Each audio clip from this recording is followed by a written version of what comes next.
an assault on the fundamental belief that all people are created equal. And we think that given these extraordinary circumstances, it is justifiable for us to take an extraordinary measure of suspending what we consider normal in democracy to ensure that these people can never get into power. What is our policy? First of all, we think that electoral fraud is legitimate to stop extremist parties from coming into power. We think that the state should rig the elections against these extremist parties. So we should do this in an intelligent manner, obviously. So for example, we want to have more votes than there are people in the region, which is something that Russia does. This is best done via electronic votes without a paper trail, so we're happy for states to move more towards an electronic voting system.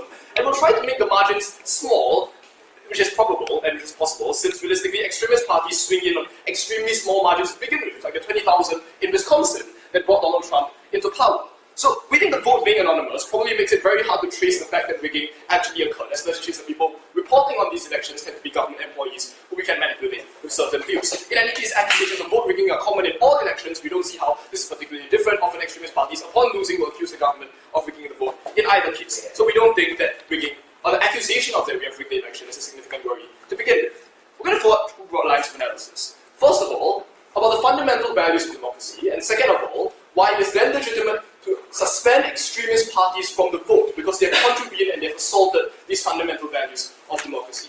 First of all, about what democracy stands for. We think that an important and intrinsic value of democracy is not just the vote in and of itself, but the idea that each human life is equally valuable and equally worthy of dignity and respect. To that end, we consider all views to be valid within a democracy, except those views that threaten the social consensus that first we must agree to live together. That is to say that any view that attempts to jettison people from a state of moral equality because of their race, because of their sexual preferences, their country of origin, or their religion is a view that has no place in modern democracy. We think that voting is by no means an absolute right for voters to attain these things. Evidence for this is the fact, for example, consider that children and in some states criminals, in many states, do not have the power to use the vote because we fear the consequences that will result from them using that vote. A more pertinent analogy to consider may be that the vote is limited by the Constitution. Often, constitutions place massive limits on what people are allowed to vote for. However, the power of constitutions is severely constrained by the fact that their success depends entirely on who controls the legislature, who controls the courts, and who controls the police system. Moreover, constitutions often are self-defeating because they include a clause that allows themselves to be suspended. That is to say that an extremist party can suspend the constitution and violate the rights of these minorities. So we think constitutions are in fact quite a poor check on the ability of extremist parties to perpetrate terrible things against minorities, and they are a poor check on the failure of democracy. Therefore, we need more drastic measures. So, why are extremist parties, therefore, such a fundamental threat to the foundational values of democracy? We give you two main reasons. First of all, because they deny the equal status of various minorities and the entitlement to live together in our society. We think that via right-wing views, parties in a moment like Jobbik in Hungary or the True Finns gain a parliamentary majority threatening the status of these minorities. Yes? Considering your early characterization that extremist parties typically win very slight or marginal majorities in this circumstance, can you tell us how they're going to create all the broad changes that harm minorities without the obstruction by minorities? We think that often what's critical to win an election, or what's critical to win a parliamentary bargain, is to control the coalition, right? After a certain level, you reach a certain threshold of bargaining power by which then you can change the way policy and the way legislature is drafted. So, often it's about being at the head of coalition, being allowed to appoint who the Prime Minister is, for example, which we think is incredibly important. Okay, so we think that allowing parties like Jobbik in Hungary or the True Finns to get a parliamentary majority uniquely threatens the status of minorities. The Jobbik party, for example, has an exclusive Tatar purist belief that threatens gypsies, women, and so on. Likewise, the YNC in Macedonia and its anti-Albanian position. Many of these extremist parties are explicitly racist and are likely to be racist once they are elected and promote racist policies. We give you a number of reasons. First of all, because many of these parties hold views that in and of themselves advocate for us versus them treatment of minorities. They show, for example, that immigrants are threatening the economic status of true-blooded Finland people, and as a consequence, we should stand against them. This oppositional rhetoric is what leads to racist treatment.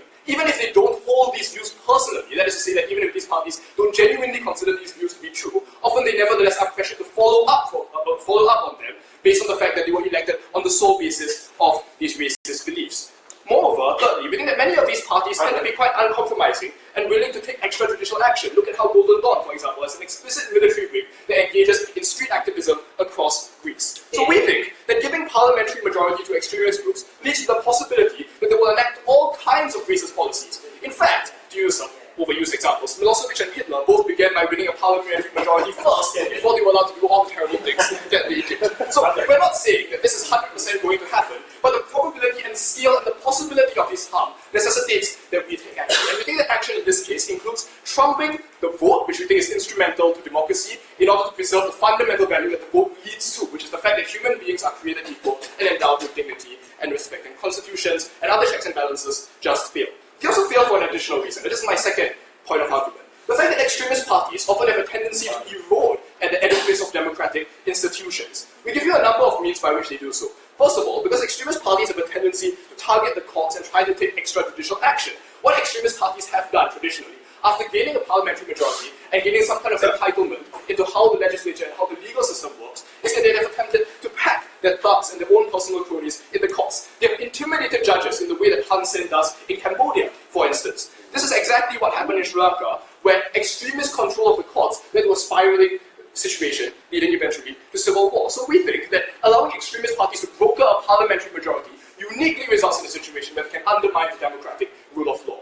Moreover, we think more perniciously, extremist parties also often attempt to undermine the vote itself. Therefore, since they come to power by saying, like, for example, we are in a state of emergency and whatnot, what extremist parties have done is to create a situation right for the suspension for the vote and the declaration of martial law. Because extremist parties often propagate a very alarmist rhetoric that our country is in danger, that we need to save people now, and therefore extraordinary measures are necessary. And often this involves suspending the vote, like happened in Thailand. That is to say that if opposition really cares about preserving the value of the vote and democratic institutions, then they wouldn't allow extremist parties to come into power, because intrinsic to the ideology of many of these parties is a rejection of the value of the vote as an instrument for human beings to exercise their free will.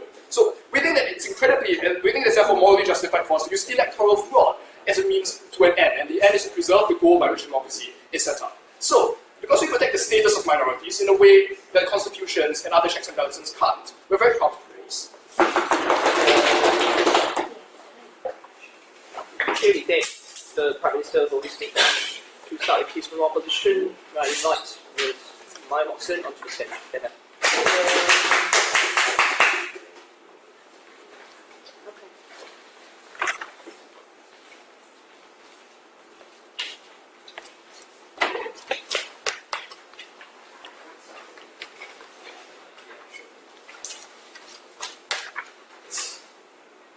While the government can run on fiat that the electoral fraud can be executed successfully, we don't think they can get away with running on fiat that there is zero possibility of discovery of that electoral fraud infinitely for the rest of human history. We think that is a utopian social construct that is detached from the real politics that we live in, where political abuses are overwhelmingly discovered in recent times as well. We think a democratic system, and a functioning one, which we don't think is the world that side government lives in, is often built in order to make electoral fraud far more discoverable than not. We have exit polls that accurately measure social census during the election period themselves. Even though they want no paper trail of evidences, we think if there is a large, overwhelming electoral fraud, like they say, where they have a super majority that can reverse the constitution, that requires collusion with a wide scale of actors, and that collusion cannot survive the kind of democratic tactics that we have, such as actively hacking a lot of political groups for the purpose of securing our democracy, something that WikiLeaks do, something that opposition groups do, and therefore you cannot survive those kinds of checks and balances. The greater the scale of deviation, therefore the greater the paper trail of evidences. But regardless of all of that, in the name of debating dynamically, side opposition will consider both scenarios. In the first scenario, we're going to consider the situation where electoral fraud will never be discovered, and why we think this creates a worse social construct where we further radicalize the extremist resistance on the ground who will never be hurt by the democratic system. But secondly, let's consider the very likely situation where electoral fraud will be discovered, and why that will crystallize the very harms that the government wanted to avoid within their society. But before I look at those two situations, let's answer the main question, which is, will an extremist group in power actually be successful in executing extremist policies? Because we believe that a functioning democracy has built in the exact level of checks and balances that prevents the people in power from executing those exact policies. Let's look at the first checks and balance. We believe the Constitution, which is protected by the judiciary, is exactly engineered to prevent the blatant breaches of fundamental and basic human rights. So they said that, well, you can just change the Constitution, but that requires an overwhelming bipartisan supermajority consensus, which they don't have. They said that extremist groups win by a marginal majority and not an overwhelming majority. They said that maybe they have a lot of bargaining power, but in order to collect those bargaining power, they have to function in a reasonable and moderate way, which means they cannot function in an extremist way because they'll be spending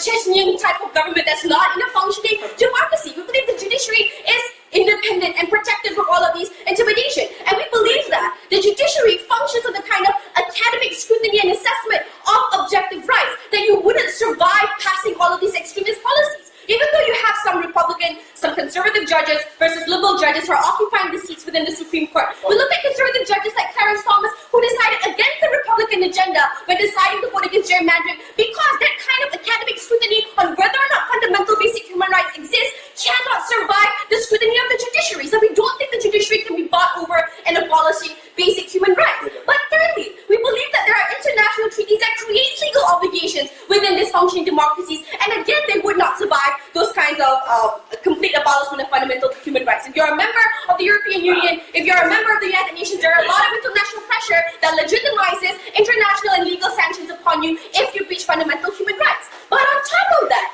we don't think the kind of extremist rhetoric that is deployed during periods of election can survive the post-election political period. Because believe the kind of the time when we deploy all this fear and resentment against immigration groups and etc., it's difficult to sustain over a long period of time, especially where policy discussions have to happen over extremely collaborative effort over a sustained level of period. We point you towards the repeal Obamacare plan during the election campaign, in which universally it was a consensus amongst all Republican voters to repeal it. But post-election, they couldn't survive that kind of resentment and hatred because they start to realize about public scrutiny how that they would ultimately be victims within that same rhetoric of resentment as well. But not only that, on top of that, Mr. Speaker, we also believe that the opposition, even if they're a minority, has a built-in power to obstruct, to delay, to attract more public scrutiny, to stop extremist governments from ever executing those kinds of policies. Democrats can access filibuster, for example, to stop the Republican who has Senate and House majority from passing those policies. Even if the government in power can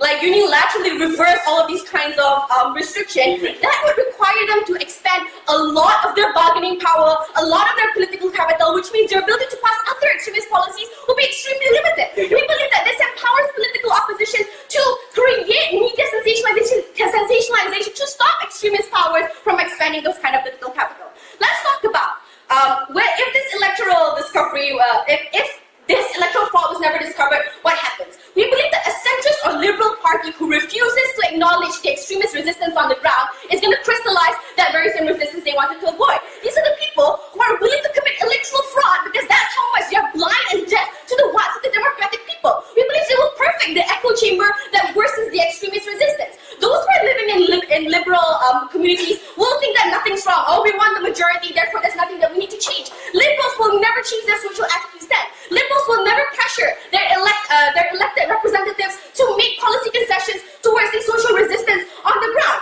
This complete disenfranchisement, this complete inability to listen to these people on the ground is a symptom of voting for people like Trump who are more extremists, who are anti-establishment, because he's the only one willing to listen. We need the kind of bipartisan engagement in terms of acknowledging what the people want and not just oh yes, I'll take one, yes.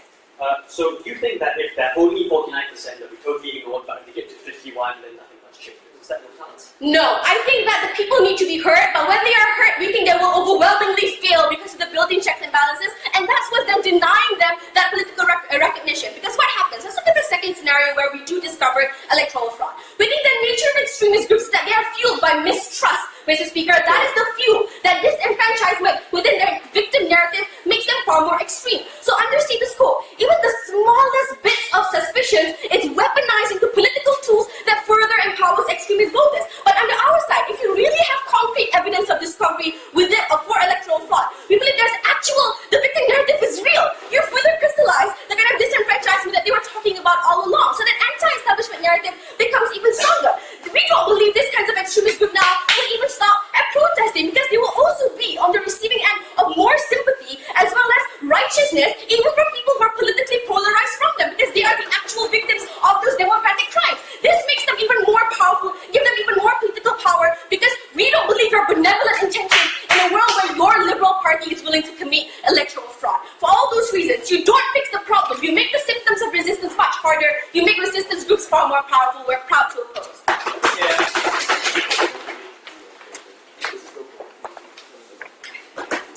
Please take my Deputy Prime Minister Ashish.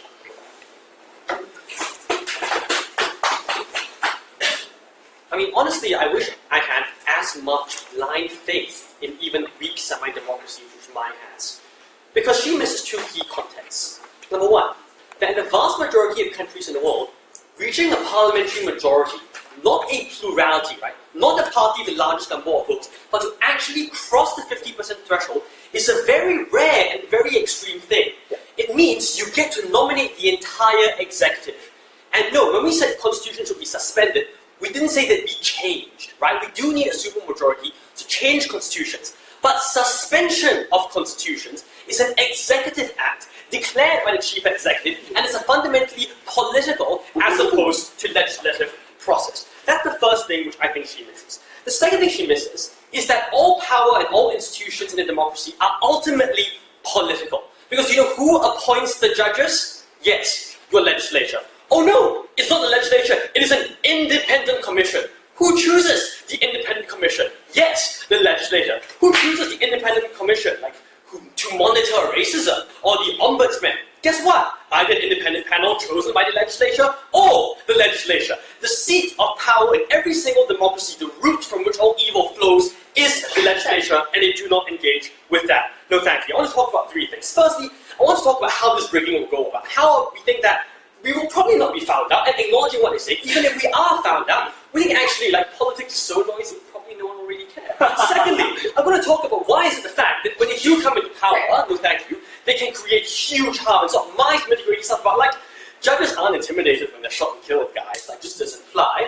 Lastly, I want to talk about this point in radicalization, right?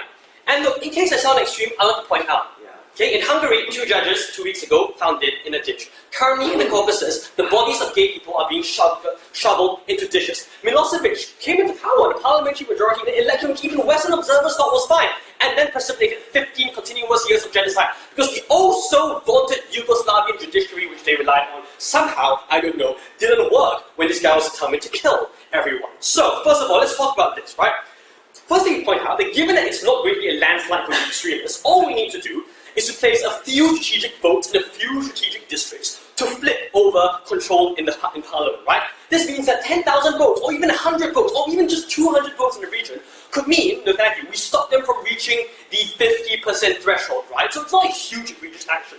Secondly, I'd like to point out that given that we are the state, we control the apparatus by which this regulation is going to happen, right? So if people ask us for a freedom of information request, we can control who gets it and at what particular point in time they get it. I'd also like to point out the fact that in most countries now, or a large number of countries, balloting is electronic means that honestly, you just do not know, right? Because, no thank you, here's a great thing about the vote.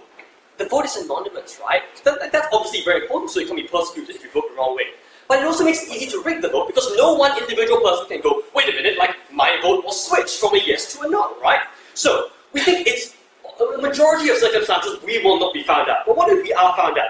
2 observations I'd like to make here. Firstly, is that, no thank you, they're missing the comparative. An extremist party who wants to put Jews in a new Holocaust or basically do a new genocide against gay people isn't going to be like, yeah, we lost the election fairly. Guys, I think we need to be respectful to our opponents, some of whom we want to kill en masse, and then go home. They're going to accuse them of committing this electoral fraud anyway. You missed the comparative. But secondly, you missed the partisan environment, right, in which people who are happy with the result will just flock out to defend this result as being good. Look at what happened in the US. Everyone knows Russia interfered in the election. Everyone knows Donald Trump is illegitimate. He lost the vote. Somehow in the US, the world's greatest democracy, even in the US, people are like, yeah, I guess he's just our president. We've got to live with it, right? If you can do that in the US, that suggests to us that people just get used to it after a while, right? And okay, the worst case scenario, right? Let's say there's all-out civil war. Let's give up everything they want, blood in the streets and the guns. Better than having a minority systematically, without any checks and balances, destroyed for years to come. So that's a relevant comparative. I think they miss a lot of the detail in that. Secondly, what happens when they do come into power? Not at this point. Firstly, I don't think they understand what 50% means. 50% means no one, I'll take you in a moment, can stop you from passing any legislation you want, right? So, sure, maybe you can't build legislation to like make gas cans, because that'd be too obvious. But you know what? You can prevent money going to minorities. You can ensure that they starve, or they aren't educated, or they can't get jobs. These are just as genuine harms as other things you can talk about, and these are things you only need a 50% majority to achieve. Go for it. In this world where it isn't a functioning democracy, where people can kill off with impunity, how do you trust your liberal government in power to not do the same? No, we don't. We just think they're better than the genocidaires on the other side of the house. So, So that's the key thing about the legislative study. Secondly, again, courts, independent people, ombudsmen are all appointed by the legislature. If they're majority, none of that stuff works. Lastly, they say, well, what happens, like, when judges are going to start standing up for them? Here's the key problem, right? The Constitution only is obeyed as long as a political majority views it as something more than a piece of paper. The Constitution itself does not command any armies or any force, right? If the political realities become such that it's feasible to suspend the Constitution, that's what is going to happen. Third point, let's now talk about what happens if you read this, we're going to radicalize extremists. There will be no talking across the aisle, right? Because again, I think this is profoundly non-comparative. No thank you. The first thing I'd like to point out is that in our world, right, even knowing that the extremists are on the rise already makes liberals panic. Mine seem to think that just because we won the election, we will totally forget about the other side and ignore every single concern they have. This is clearly not true. Look at what happened in the recent French election. I know these are not the sort of countries where there are extremist parties, but it illustrates the point, right? Even there it's true. The fact that Marine Le Pen made it as far as she did sent a huge warning to liberals on the other side, right? You don't need them to take 52% or 51% before they're taken seriously. You just need them to gain 30% or 49% or some trend of improvement over time, right? But let's deal with the very worst case scenario, for us. What happens if the radicalization reaches a point where we have some kind of all-out civil war, right? Where the entire faith in the state is destroyed. A couple of things to point out here. Firstly, is to point out that radical parties often themselves destroy democracy when they come into power, right? It's a long track record of this. African dictatorships, right? People like Mobutu Sese Seko won a parliamentary majority, used that parliamentary majority to get rid of the institution of democracy itself. This is the classic paradox. What happens when people vote to get rid of democracy? We suggest, given they're voting for future generations, they not be allowed to do this. So the comparative is you probably don't get that much democracy on your side as well. But if there is some kind of all-out conflict, I'm going to bite the bullet, right? I'm going to say this. Number one, we think it happens in a smaller number of circumstances, so the harm is minute, given the political realities. Number two, a civil war in which there is a chance that the electoral majority, with no opposition towards its heinous agenda, gets to the power, is less preferable in a civil war where at least there's a chance that the same people retain power and that's benefit for ours and the House. For all these reasons, I'm very proud to stand in proposition.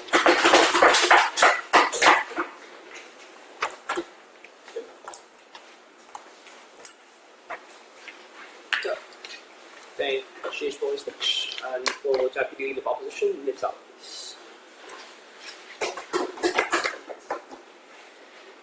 It's really difficult to debate against a team that plays fast and loose with the kind of context that this debate is supposed to be operating in. On one level, apparently you have some sophisticated hacking technology in regards to how you want to manipulate democracies, and a benevolent liberal government that apparently has no sort of corruption, no sort of ability to, do the exact same kind of harms, where in most circumstances the kind of like back and forth civil war and murder of minorities means that kind of in those contexts, typically most parties act the same way anyway, so I'm not entirely sure they can claim that context.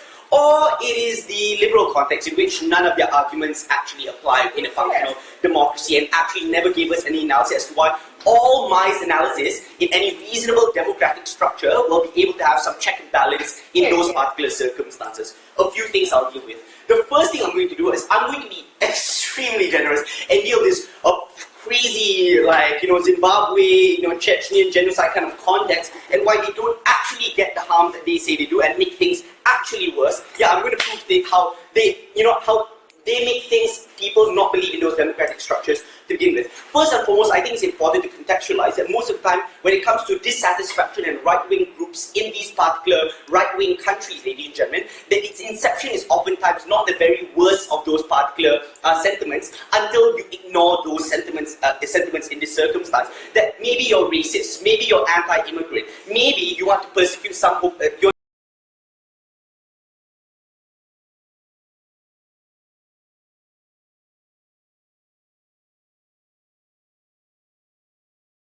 officers shooting down African Americans, for example, or members of communities forming lynching groups in order to execute the law on their own regard, ladies and gentlemen. There's still regard for the state. There's still regard for law enforcement structures. There's still trust in democratic structures in order to enforce will as well as allow the state to mediate and follow the rule of law at the end of the day. At the very least, ladies and gentlemen, we have that under our side of the house, where individuals, even if they win a majority, they're still beholden by the fact they have to be seen as a legitimate government. They have to be seen to not lose the tenable support that they have at the moment. They have to be seen to not lose the other parties that formulate their coalition, which which may be too squeamish to support the kind of extremist policy that they have under their side of the house, ladies and gentlemen. We have those things as mitigation, even in the worst case scenario. But what they don't do, Ashish, is that they don't tell us why the comparative exists on the outside. They accuse us of not being comparative when might give you an exceptional amount of analysis as to why the grassroots dissatisfaction and distrust of the system culminates into, ladies and gentlemen, communities taking law into their own hands. Communities actually becoming violent and actually persecuting minorities,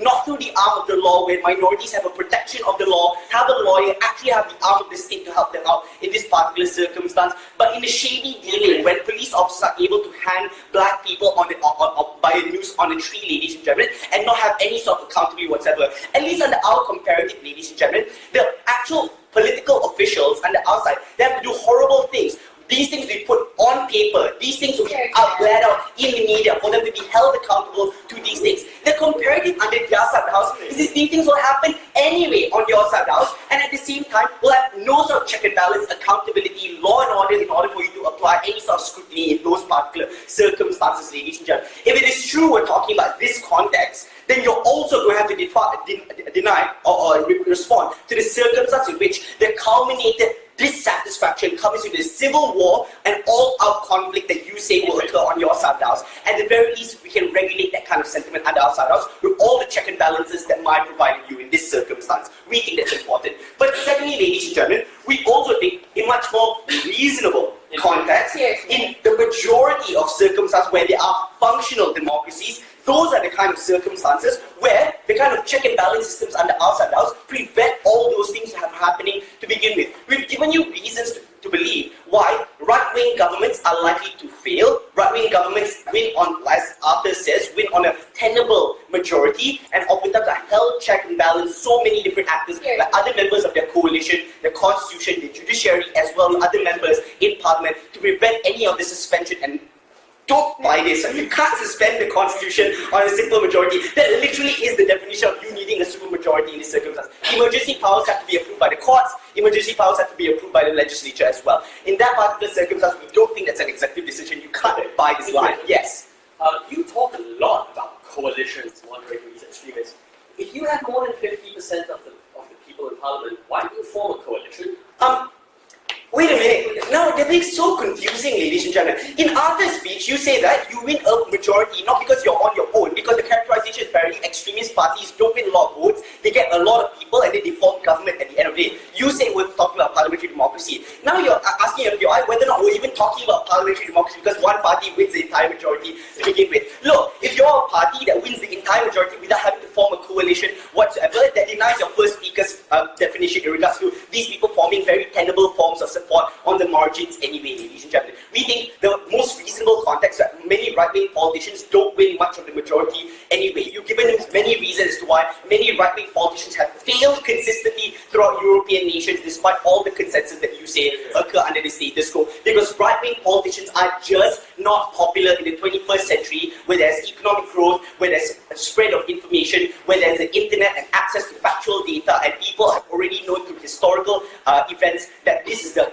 Hitler is the consequence of right-wing politicians, for example. That means all the things that happened in the past that they say are horrible, like Hitler, this is not the same context. And you have to turn towards why those things will occur in the 21st century with more information, with more spreading of education, more economic opportunity, and all the things that could have prevented Hitler from coming to rise to power. In fact, Hitler was because of poverty, and it's not the same thing, right? Okay, but fundamentally, ladies and gentlemen, we think that they still have not responded to a fundamental problem in this debate, which is what? Everything generous. All our case has been spent dealing with the most generous circumstances, where people just are woefully ignorant with the fact that there are apparently millions of votes cast in this circumstance, ladies and gentlemen.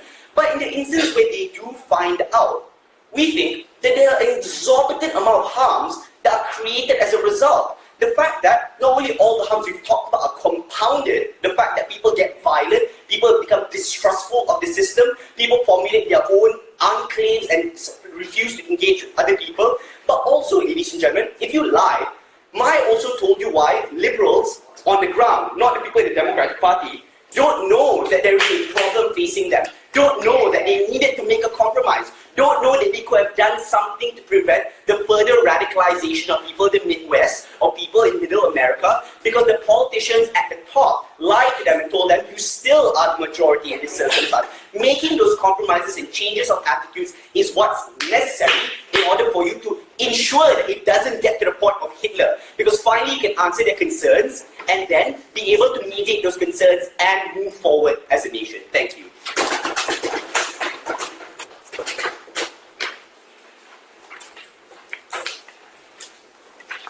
We've now for the Deputy Leader Opposition speech for Government Web speech, and invites Mr. Bill.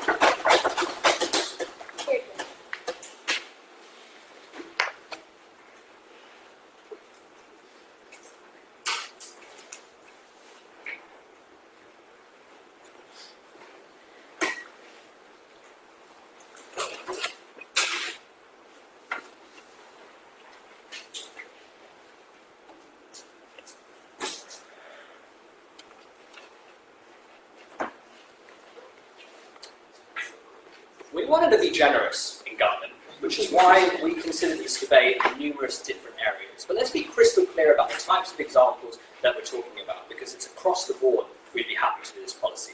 We're happy to do this in, for example, in countries like Asia and Africa, where we've seen, for example, in Sri Lanka, where Rajapaksa came into power, and then gradually took over other areas of the state by taking over the courts, by putting in his own judges and allowing judges who were existing there to be killed, taking over the media by allowing journalists and editors to be killed, and then taking over the army by having his brother put in as a head of defense. But we're also happy to say that, unfortunately, this can also occur in the West as well. And Ashish in particular talked to you about how in Hungary we've had Jobbik murdering judges very recently, and this is in a country which has signed up to the EU, a very famous treaty, I understand, right? So we were trying to be generous, that's why these guys were like, oh, you're all over the place. Yes, because we're happy to do this all over the place, right? 2 points of rebuttal before I go into the clash. First, we hear that coalition support is necessary. First of all, words in the motion say parliamentary majority, right? So you necessarily don't need a coalition. And we're happy to say, even if the motion were wrong, we would support this anyway. Why is it the case that you wouldn't need,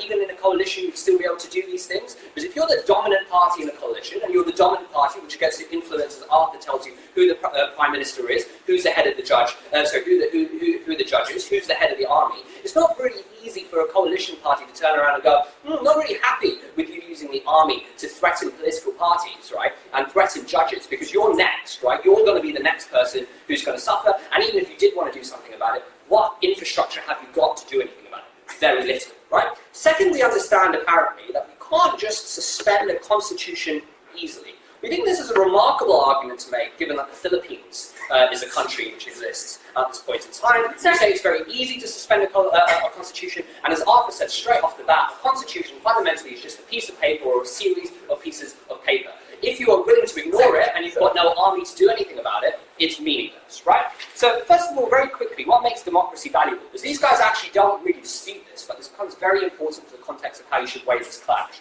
Arthur tells you immediately, no thank you, right, that we only care about democracy to the extent that it protects human dignity.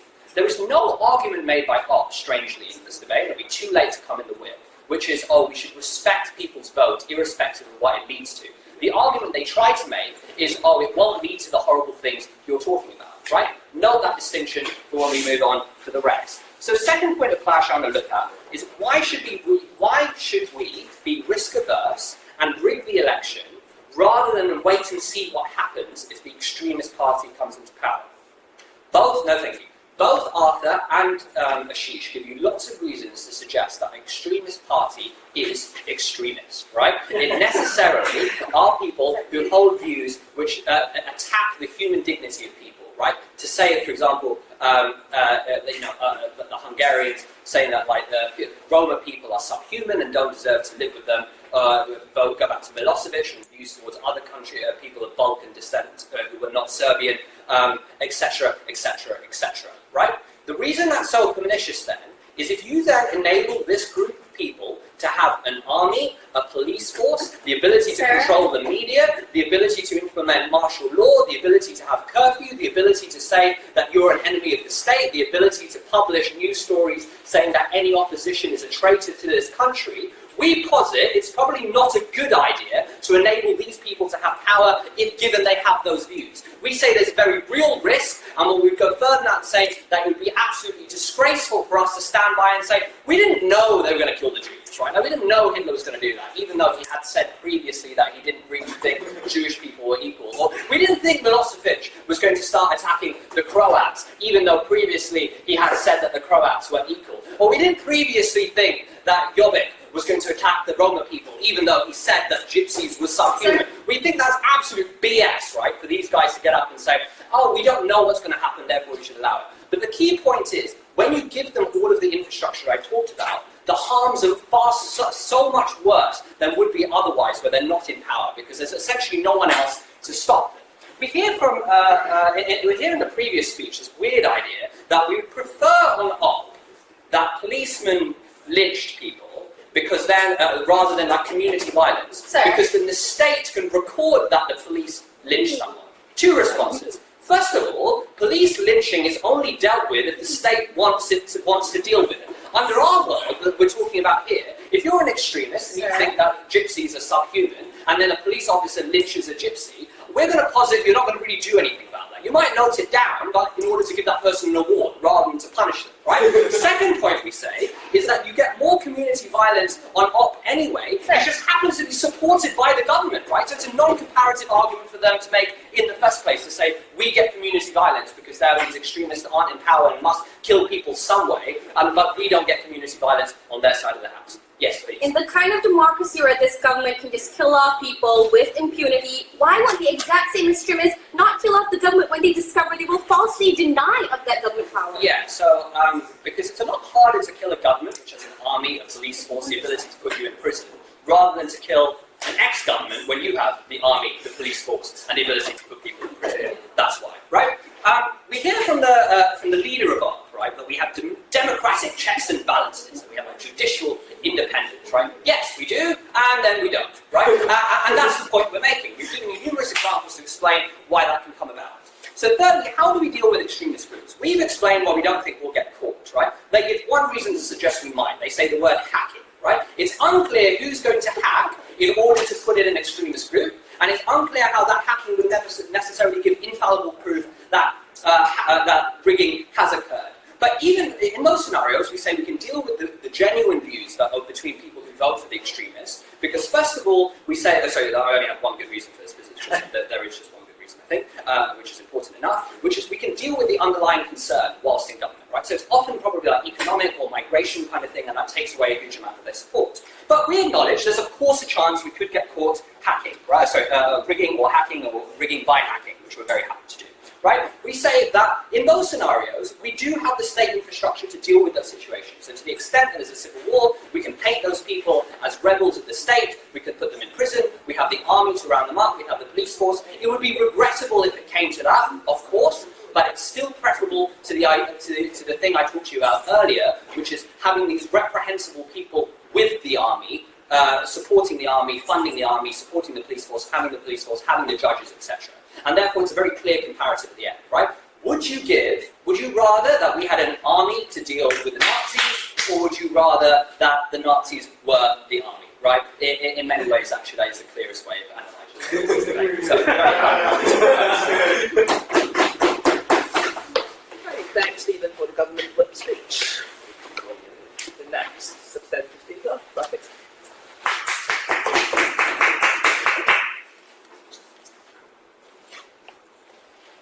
Panel of adjudicators, I'm going to play referee in this debate for the first minute of my speech.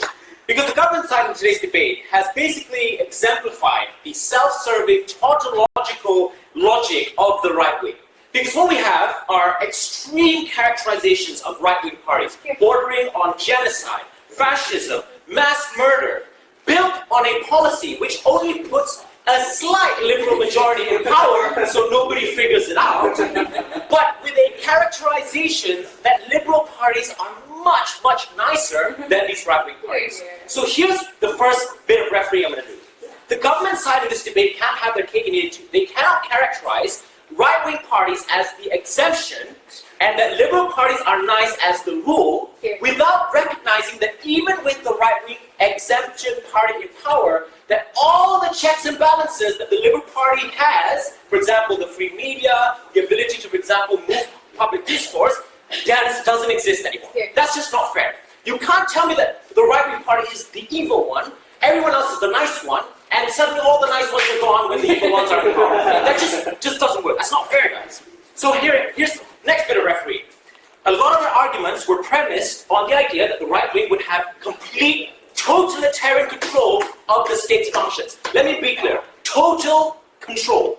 Their ideas about judges being appointed, members of the executives, Senate committees, military officials, all of these in some way or another require some form of large majorities in order to be enacted, right? Like just because you win the majority doesn't mean you get to make all the decisions. There are checks and balances. You have Senate confirmation hearings. You have things like, for example, votes in the Senate.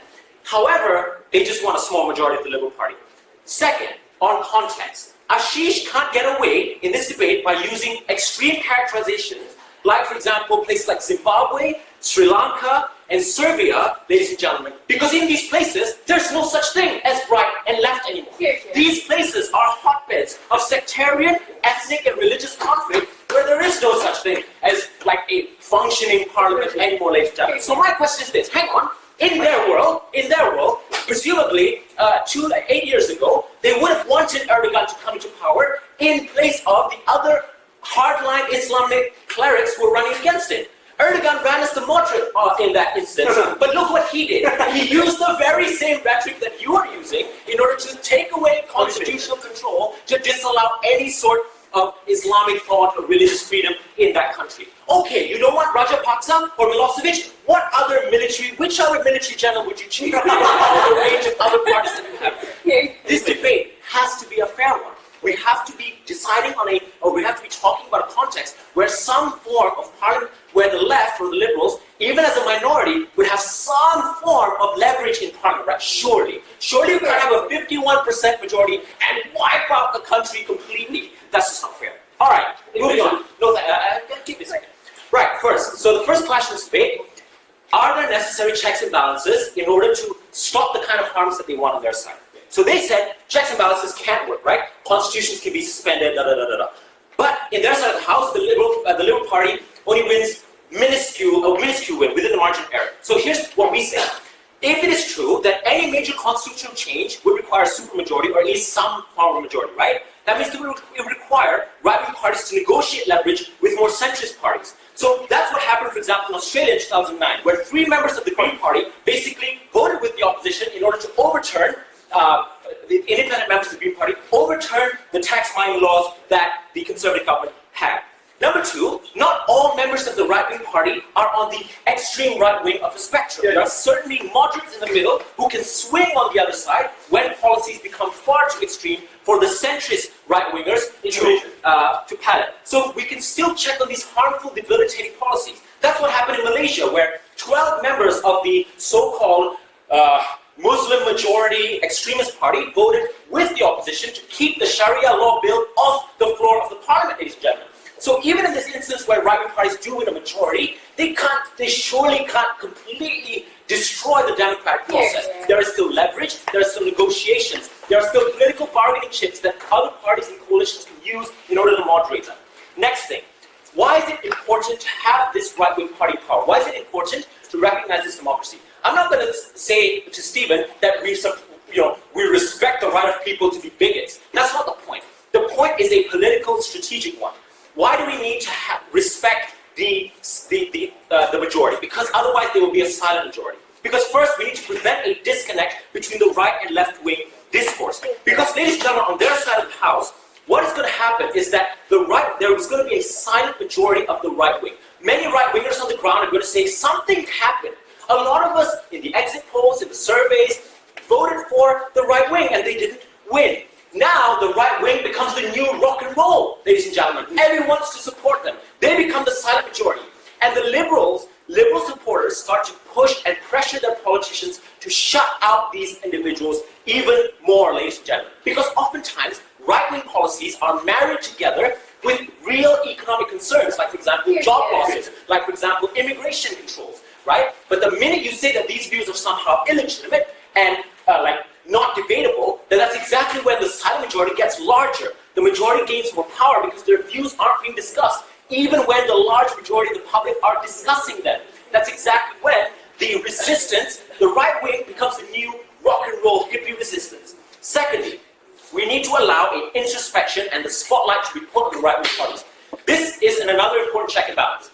When the right wing party are in power, they cannot take complete control of the state. Because now, after the election, ladies and gentlemen, Miff characterized this to you. People have different sentiments before and after elections. Before elections, politicians ramp up fears, ramp up paranoia in order to gain support. Once the right-wing party come into power, right-wing conservative voters have that sense of security. Now they have an ability to sort of calm down and think about that situation. So, all their arguments about like community violence and lynching and racial attacks and bigoted views don't occur anymore because the right wing and the conservatives are now calmed down and able to look at these things with an objective view. That's why, even though during the election, Trump was talking about Muslims, saying they're terrorists, wanting to ban them, after the Trump Muslim ban, you didn't see groups of right-wingers on the street saying, let's continue to ban Muslims. No, because the general sentiment shifted away from that in order to support the court's decision in taking away that ban. So we would argue that oftentimes we need to put the right-wing party into power to put the spotlight on right-wing policies and hold them accountable. That's the only way democracy functions. That's the only way the left can continue winning. Thanks.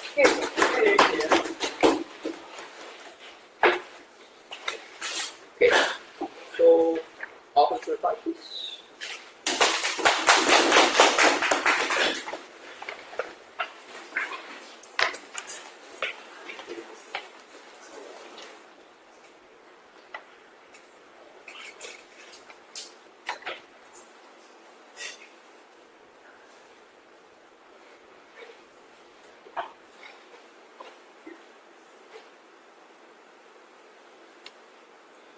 Ladies and gentlemen, we were clear that this was an exceptionally horrible way to achieve human dignity if you wanted to achieve it at all on the government bench.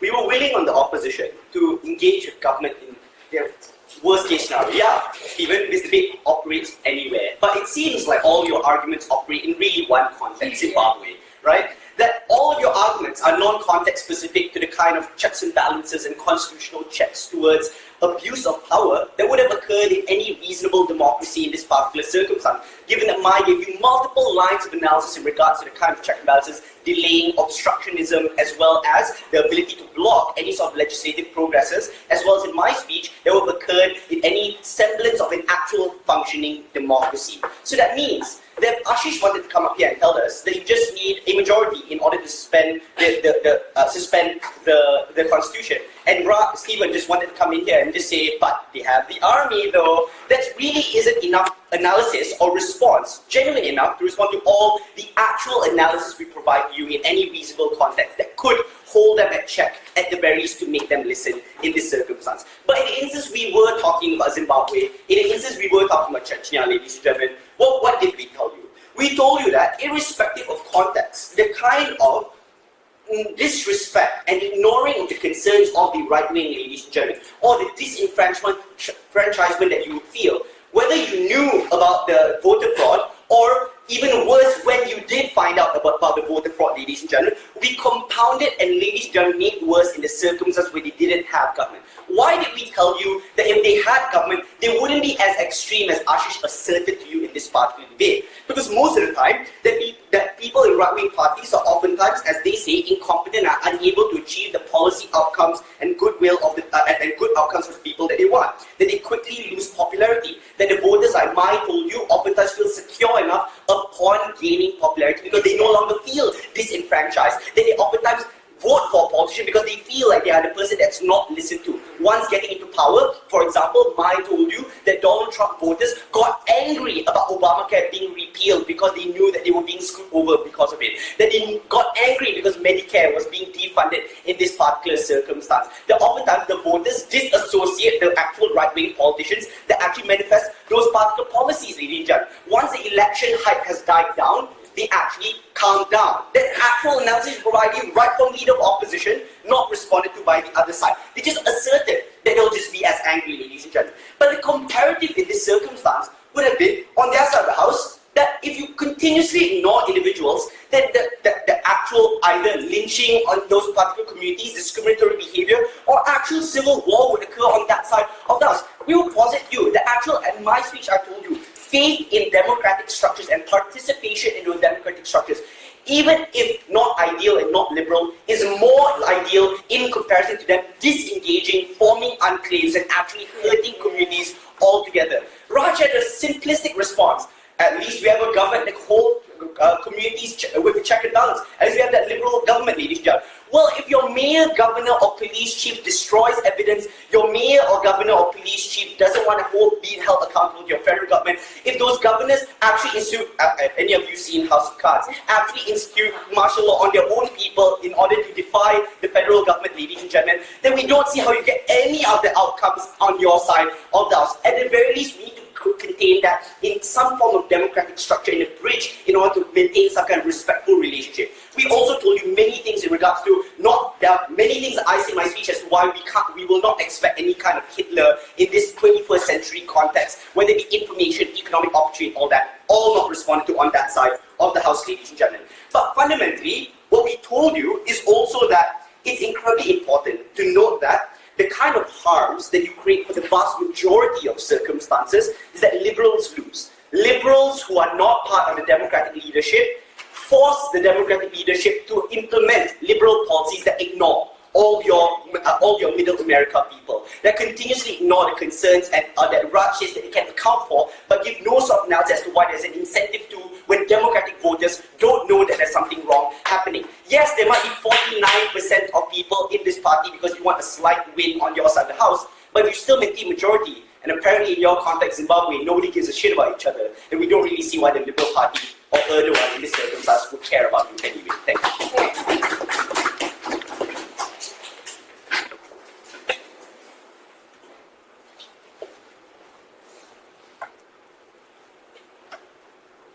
Mr. Chair, I fear the day has come. In a debate about committing fraud to prevent extremist political parties from achieving a parliamentary majority, we got accused of not discussing coalitions. We got accused of saying extremist parties were just so extreme. It's a rather weird way of looking at the debate. But all their examples are from the US or France. Interestingly, not countries which are relevant to this debate at all. And then they turn to us and go, you shouldn't just be talking about Hungary, because Hungary does not believe in human rights. Hungary is not in the EU. Hungary has not signed the European Convention of Human Rights. Except that, actually, well, Hungary has. Except that we talked to you about other states which used to be democracies. Now it's funny because they say, oh, like, it is like cavalier way, like Sri Lanka is just a fucked up country. Like, it's not a democracy, we shouldn't talk about it. Or like Serbia, what another fucked up country, we shouldn't talk about it. All these fucked up countries are just going to be fucked up no matter what. Yeah, they're fucked up now. They didn't used to be fucked up because they used not to have extremist parliamentary parties in the majority. So, in case you want to do this, so who is being more generous to the other side, who is looking at a larger number of cases, I'd just like to point out that characterization has been deeply disingenuous. It hasn't dealt with the fact that our examples have come from many of the countries they want to talk about, from countries which are European, and even in the case of France, Marine Le Pen, right, in the extremists. So, again, just background stuff, things to keep in mind. Let's talk about what the debate eventually became about. So, the first thing we hear from them is that there are many checks and balances, especially in these nice states. The checks and balances they gave us were a judiciary, other parties, international law, by and large. So, we pointed out that the judiciary was not a good balance, or was not a good check and balance to power, given that it is appointed by the legislature. They didn't really have a response to that. So, second thing we pointed out is that it's unclear why international law has any impact on domestic politics, right? An example of Hungary, which is part of the EU, makes the point. Again, no response to that. Eventually, though, the real big point they had about this was simply that it's inconceivable that in any non-fucked up country, a crazy party would come into power. In which case, we point out Marine Le Pen in France and UKIP in the UK. So it's unclear where in any of the sliding contextual scale, any of the analysis actually applies. We also told you, by the way, even if you don't undermine the judiciary, you don't suspend the constitution, and you don't get the mayors to support you, you can just pass laws making people's lives worse, right? We said you could just pass laws preventing gay people from getting education, from getting healthcare, from getting basic needs. All of your institutional checks and balances, all of them can exist, and these laws will pass because you have 51% of the seats in parliament. So even if you grant them everything they have in the best democracy in the world, this can happen. Also, small aside, kind of amusing, they went on and on and on about Obamacare, given that actually they did pass it like 2 weeks ago even in the US. So, okay, let's talk about the other thing, right? What about the comparative? What if we actually find out it was rigged? Firstly, we point out that given the political circumstance, we think it's very possible that people just move on. People moved on from Donald Trump, literally a living racist pumpkin, winning an election in the world's second largest democracy, right? It's unclear to me why the worst case scenario is likely to happen in a large number of circumstances. Even if there's communal violence, as they point out, communal violence, as Steve mentions, is considerably worse. The institutions of the state systematically back it up. To which the literal word-for-word response from their whip was, that just won't happen, guys! That's not analysis, right? You can't say that just won't happen, guys, because when you come into power, you have the levers of power, you can do genocide unfettered. Now, I will grant you, all this talk about genocide and extreme things sounds pretty scary, right? So it's pretty out there. Here's the problem. Extremist parties, when they come into power, never seem that radical. Never seem that extreme, right? That's how the bad guys get in. The bad guys get in because people like you say, I'm sure we're such a civilized country, this could never happen. We need to be wary. Last small thing. They say we'll ignore people on the other side because they won't be in power. If you have 49% of the seats in parliament, you still have a huge amount of power. There is still a debate, and the Liberals have an incentive to pander to your underlying interests to gain more votes anyway. They needed to prove to us why 50% is a magical threshold. Below that, we don't care. Above that, we all have. And they never did that. That's why I'm very happy to propose.